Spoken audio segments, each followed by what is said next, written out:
إن الله وملائكته يصلون على النبي يا أيها الذين آمنوا صلوا عليه وسلموا تسليما اللهم صل على سيدنا ونبينا مولانا محمد وعلى آله مولاي صل وسلم دائما أبدا على حبيبك خير الخلق كلهم هو الحبيب الذي ترجى شفاعته لكل حبيب وآل مقتحم. علامہ سخاوی رحمۃ اللہ علیہ بہت بڑے بزرگ گزرے ہیں. مشہور ہے ان کی کتاب شفا. علماء کرام کے یہاں اس کے حوالے دیے جاتے ہیں بزرگوں کے یہاں. حقیقت یہ ہے کہ حق تعالیٰ جل شانہ نے حضور صلی اللہ علیہ وسلم کے فعل میں اس امت کے اندر ایک سے ایک بڑھ کر اولیاء پیدا کیے اور کرتے رہیں گے قیامت تک. حق تعالیٰ جل شانہ جو تصفیہ قلب کا کام کرتے ہیں، قلب کی صفائی، تو علامہ سخاوی رحمۃ اللہ علیہ نے لکھا ہے کہ ایک بزرگ کا نام لکھا ہے، ان کا نام لکھا ہے حضرت محمد ابن سعید ابن مطرف رحمۃ اللہ علیہ.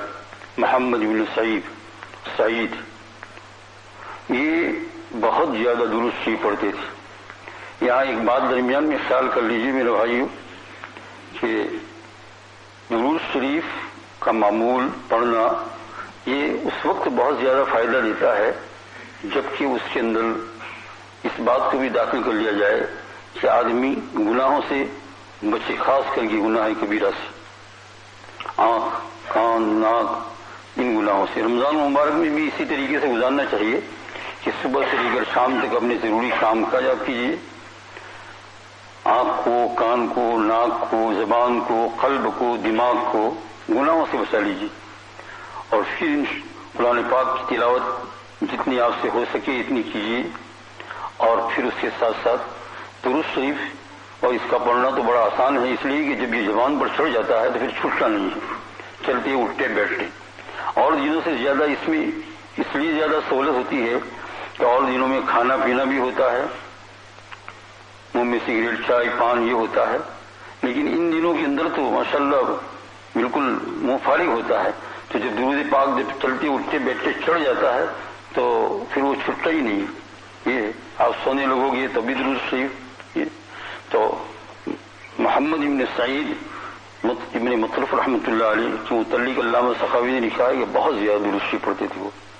خاص کر کے رات کو ان کے ہاتھ میں درود پاک پڑھنے کے لیے تسبیح وغیرہ جو کچھ ہوتا تھا اس کو چھوڑتی نہیں تھی اور ایک معین مقدار میں صبح سے لے کر شام تک وہ درود پاک کو پڑھتے تھے. اور اس کے علاوہ چلتے اٹھتے بیٹھتے ہوئے درود پاک سے ان کو ایک عشقیانہ انداز تھا. آج ہمارے اندر بھی ہو جائے تو بہت فائدہ ہو جائے. ایسا کرتے کرتے ایک دن کیا ہوا کہ حضور اکرم صلی اللہ علیہ وسلم کے خواب میں زیارت کی. ہوتا ہے ضرور، آپ پڑھتے رہیے انشاءاللہ دیر آئے درست آئے، دیر سے آئے گا.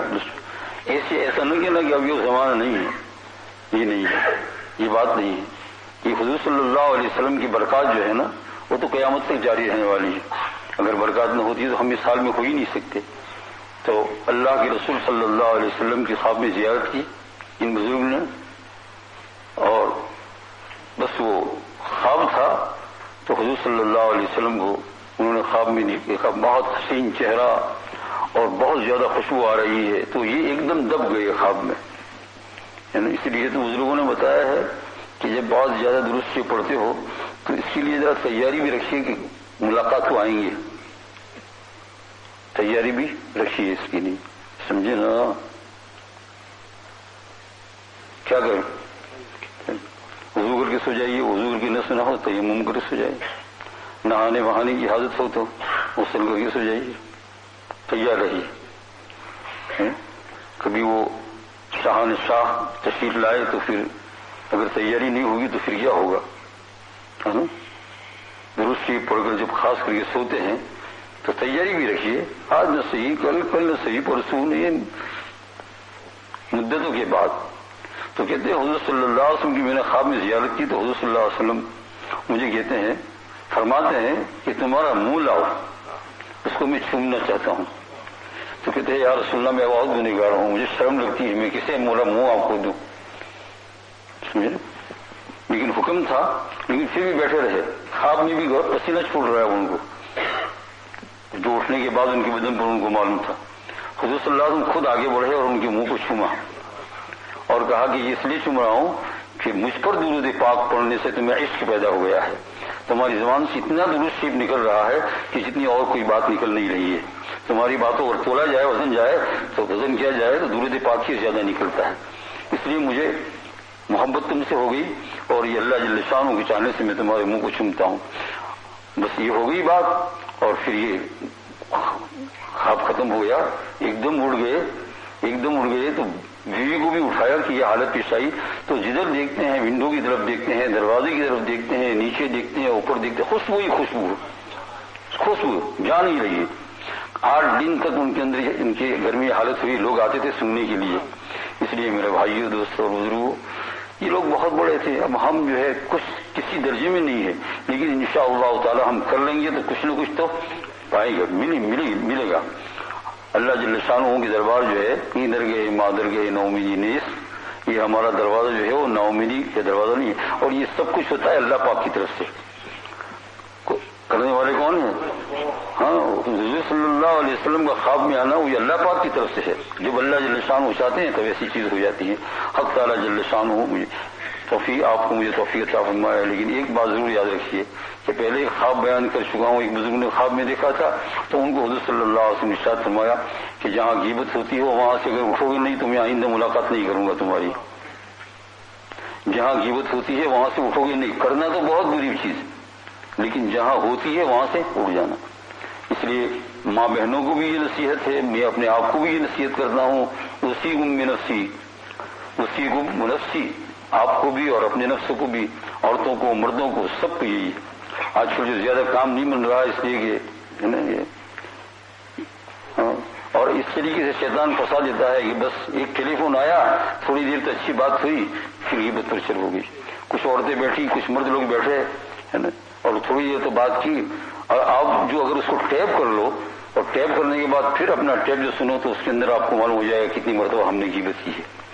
یہ بہت بڑا گناہ ہے. اس کو قرآن پاک میں عبارت النص کے طور پر بیان کیا گیا ہے. تو حق تعالی جل شانہ آپ کو، مجھے، سب کو یہ چیز عطا فرمائے، یعنی کہ گناہوں سے بچے. اور رمضان مبارک میں سے پریکٹس کر لیجئے صبح سے شام تک گناہ نہ ہونے پائے، ہے نا. اور اگر کسی کی غیبت ہو گئی تو جا کر فوراً معافی مانگ لیجیے. لیکن بڑا مشکل ہے یہ کام، تو کرنا ہی کیوں ایسا؟ وہ تو بڑا مشکل ہے جا کر کہنا کہ میں نے تمہاری غیبت کی، معاف کر دو. بہت مشکل ہے، بہت بڑا مجاہدہ ہے. تو پھر یہ کرنا ہی کیوں ہے؟ یہ کرے ہی نہیں. بس السلام فی الوحدہ. عورتوں کو بھی نصیحت ہے، مردوں کو بھی سبھی. اور آرام چاہتے ہو تو فرائض اور واجبات کو ادا کر کے پڑے رہو، سوتے رہو. اللہ تعالیٰ جل شانہ کو فرمانے والا ہے یہ. تو یہ دیکھا اپنی ایسے بزرگان دین ہے. حق تعالیٰ جل شانہ مجھے بھی عطا فرمائے، آپ کو بھی عطا فرمائے. دعا کیجیے انشاءاللہ تعالی. اب جو ہے وہ 40 حدیث کا سلسلہ شروع ہونے والا ہے انشاءاللہ 1-2 دن میں. پھر آپ یہ نہ کہنا کہ مجھے تو خبر نہیں، میری پہلی حدیث چلی گئی. تو نا اب شروع ہونے والا ہے 40 حدیث کا ختم انشاءاللہ. اس میں بہت برکات ہے، بہت انوار ہے. اللہ جل شانہ ہمیں عطا فرمائے. بسم اللہ الرحمن الرحیم، الحمدللہ رب العالمین. اللهم صل على سيدنا ونبينا مولانا محمد وعلى آل سيدنا ونبينا مولانا محمد وبارك وسلم. اللهم آتنا في الدنيا حسنة وفي الآخرة حسنة وقنا عذاب النار. اللهم آتنا في الدنيا حسنة وفي الآخرة حسنة وقنا عذاب النار. اللهم آتنا في الدنيا حسنة وفي الآخرة حسنة وقنا عذاب النار. لا إله إلا أنت سبحانك إني كنت من الظالمين. ربنا ظلمنا أنفسنا وإن لم تغفر لنا وترحمنا لنكونن من الخاسرين. ربنا اغفر وارحم وأنت خير الراحمين. اللهم يا ذا الجلال والإكرام، يا صريخ المستصرخين، يا منتهى العاجزين، والمفرج عن المكروبين، والمربح عن المغمومين، يا كاشف المكروب، يا إله العالمين، يا أرحم الراحمين، منزول بكل حاجة. اللهم إني خلاق عظيم، اللهم إني غفور رحيم، اللهم إنك البر الجواد العرش الكريم. اللهم اغفر لنا وارحمنا وعافنا وارزقنا واسترنا واجبرنا وارفعنا واهدنا ولا تضلنا وادخلنا الجنة برحمتك يا ارحم الراحمين. ربنا اصرف عنا عذاب جہنم ان عذابها كان غراما. یا اللہ جہنم کے عذاب سے ہماری حفاظت فرمانا. یا اللہ ہم بڑے درجات نہیں چاہتے ہیں. یا اللہ ہم یہ چاہتے ہیں کہ قبر کے عذاب سے ہماری حفاظت ہو جائے. مولا کریم جہنم کے عذاب سے اللہ تمہیں بچا لینا اور وہ بھی آپ کے فضل و کرم سے بچا لینا. یا اللہ ہمارے اعمال بہت سیاہ ہے, بہت کالے ہیں, بہت گندے ہیں. مولا کریم یا اللہ ہم جانتے ہیں, اس کے علاوہ جس کو ہم نہیں جانتے ہیں مولا کریم تو ہی جانتا ہے. مولا کریم معاف فرما دے. یا اللہ معاف فرما دے. رمضان مبارک کا مہینہ ہے. مولا کریم رحم الرحمین ہمارے پاس کہنے کو اور کچھ نہیں ہے, یہ ہے کہ ہم بہت بڑے گنہگار ہیں, بہت ہی نالائق ہے, بہت ہی نالائق ہے. یا اللہ ہم نے زیادتیاں کی ہے مولا کریم, بولنے میں اور چلنے میں دیکھنے میں سب میں. یا اللہ ہمارے گناہ ہیں. مولا کریم تو اپنی فضل و کرم سے معاف فرما دے. مردوں کو عورتوں کو معاف فرما دے. یا اللہ جو لوگ بیمار ہیں ان کو شفائی کاملہ عطا فرما دے. بیماروں کو شفائی کاملہ عطا فرما دے. خصوصاً یا اللہ اس مجلس میں بیٹھے ہوئے جو لوگ بھی بیمار ہیں یا اللہ کریم شفا عطا فرما, شفائی کاملہ عطا فرما. یا اللہ جو قرض ہیں ان کے قرضوں کو غیب سے پورا ہونے کا سامان پیدا فرما دے. یا ارحم الراحمین اور جو جائز حاجتیں ہیں مولا کریم اور مقاصد حسنہ ہے اس کو پوری فرما. اولادوں کا مولا کریم بلا فرما. جن کی شادیوں کا وقت آ گیا ہے آپ کی فضل و کرم سے مولا کریم مناسب جوڑا ایسا عطا فرما کہ جس سے اللہ دونوں کے والدین کی آنکھوں کی ٹھنڈک ہو. مولا کریم جھگڑے فساد سے ہماری حفاظت فرما, جھگڑے فساد سے ہماری حفاظت فرما. یا اللہ دنیا کی زندگی ہے ہی کتنی مولا کریم تو نے ہمیں کھول کھول کر بیان کر دیا. مولا کریم اس تھوڑی سی زندگی کے اندر مولا کریم ہمیں سیدھے اس طریقے سے چلنے کی توفیق عطا فرما دیجیے کہ جس سے یا اللہ تو راضی ہو جائے. یا اللہ ہمیں روز گناہوں کی معافی مانگنے کی توفیق عطا فرما اور قبول فرما. حضور اکرم صلی اللہ علیہ وسلم تو فلم ہماری دعاؤں قبول فرما. صلی اللہ تعالیٰ علیہ خیر خلقہ سیدنا مولانا محمد وعلی آلہ.